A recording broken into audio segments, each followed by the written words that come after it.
রাজ্যে বিজেপি সরকার না আসা পর্যন্ত চুল দাড়ি কাটবো না, এমনই কঠোর প্রতিজ্ঞা সফল হওয়ার পর বুধবার আনুষ্ঠানিকভাবে ব্যান্ড পার্টি সহ শোভাযাত্রা করে শ্মশানঘাটে গিয়ে মাথা ন্যাড়া করলেন চোপড়ার বিজেপি কর্মী সুক্তা সিংহ।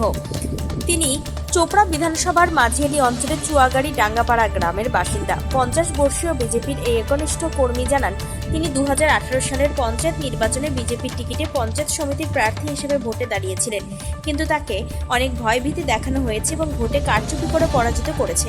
তাই সেদিনই তিনি প্রতিজ্ঞা করেছিলেন যে রাজ্যে বিজেপি সরকার না আসা পর্যন্ত চুলদাড়ি কাটবেন না। এই প্রতিজ্ঞায় অটল থেকে তিনি 8 বছর কাটিয়েছেন।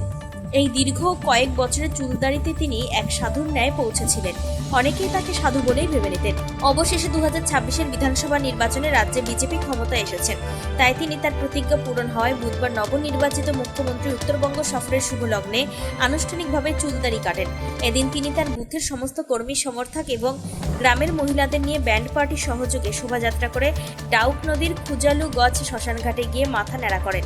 দলের একনিষ্ঠ কর্মীর এই প্রতিজ্ঞা সফল হওয়ায় দীপঙ্কর সিংহ সহ আরও 5 জন কর্মী মাথা ন্যাড়া করেন। এরপর শ্মশানঘাট থেকে শোভাযাত্রাটি চুয়াগাড়ি চৌরঙ্গি মোড় এসে হাজারো কর্মী সমর্থকদের মধ্যাহ্ন ভোজন করান। অনুষ্ঠানে উপস্থিত ছিলেন বিজেপির 2 নম্বর মণ্ডল সভাপতি নিত্যপাল, বর্ষিয়ার নেতা অসীম বর্মন, বরুণ সিংহ সহ অন্যান্য দলীয় কর্মীরা। এই বিষয়ে সুক্তা সিংহ কি জানাচ্ছেন শুনুন।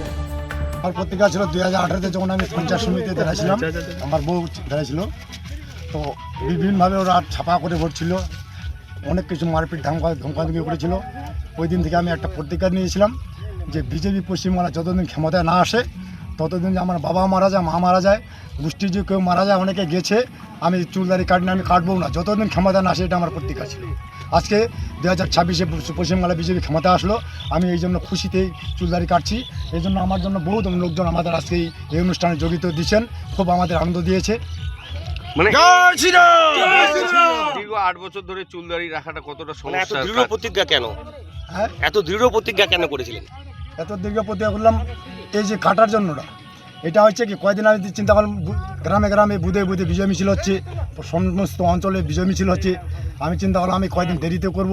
এর মধ্যে কতটা আমার আশা ছিল যে সাধারণ মানুষের খালি চুলদাড়ি কাটলে তো আমার হবে না। আমি আশা করেছিলাম যে সাধারণ মানুষের কিছু একটা সেবা দান করব, অন্ন দিব, এটাই আমার একটা মনে। এই যে এই অনুষ্ঠানকে ঘিরে কি কি আয়োজন করেছেন? এখানে অনুষ্ঠানে সকালবেলায় ছিল সমস্ত লোকের আমাদের এই চানা ঘুগনি মুড়ি নিয়ে খাওয়া দাওয়া চলছিল।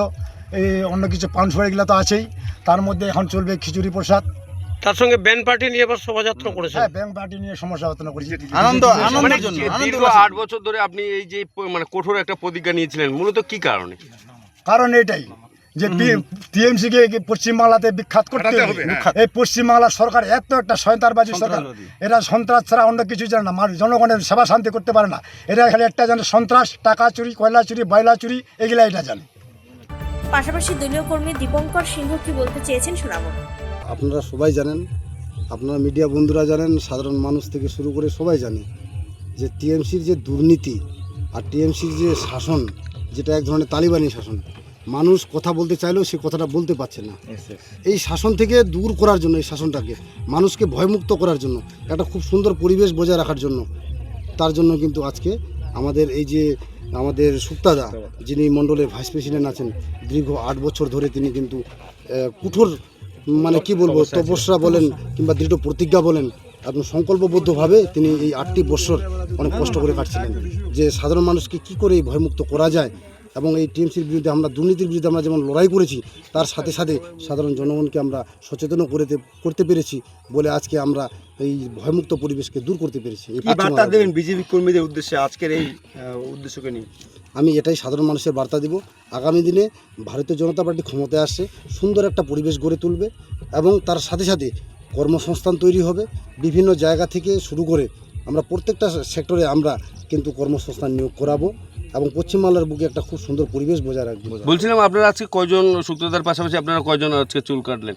আমরা আজকে এখানে উপস্থিত আছে এখানে 6 জনের মতো, আমরা 6 জন আমরা খুশিতে। সুক্তা সিংহের এই কঠোর প্রতিজ্ঞায় খুশি চোপড়ার বিজেপির দলীয় নেতাকর্মীরা। চোপড়া থেকে সুবল গোপের রিপোর্ট, টাইমস 14 বাংলা।